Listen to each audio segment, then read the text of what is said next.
In today's video, I'm going to teach you how to change Excel column headings from numbers to letters.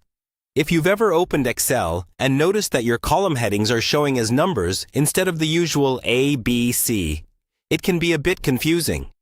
This usually happens when a setting called R1C1 reference style is turned on. The good news is, it only takes a few seconds to switch everything back to the familiar lettered columns, and that's exactly what we'll do together.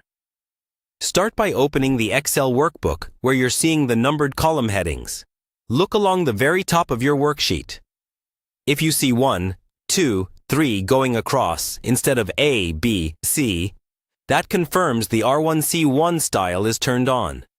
Next, go up to the toolbar at the top of the screen and click on the File tab. This will open the Backstage view, where you see options like Save, Open, and so on.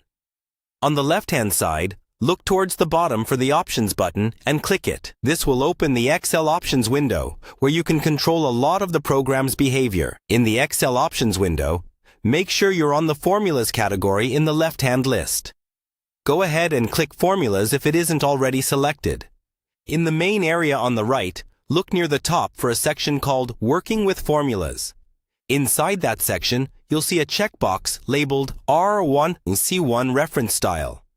When this box is checked, Excel uses numbers for both rows and columns, which is why you're seeing numeric column headings.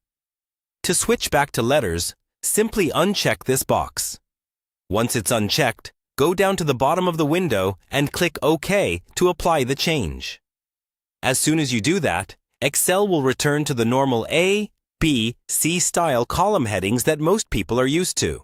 You'll now see letters across the top and numbers down the side, which makes formulas and cell references much easier to read, especially if you're following tutorials or sharing files with others.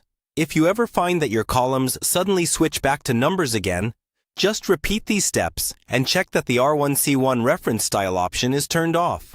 It's also useful to remember this setting if you work on different computers, because some systems might have it enabled by default. And that's all you need to do to change Excel column headings from numbers to letters.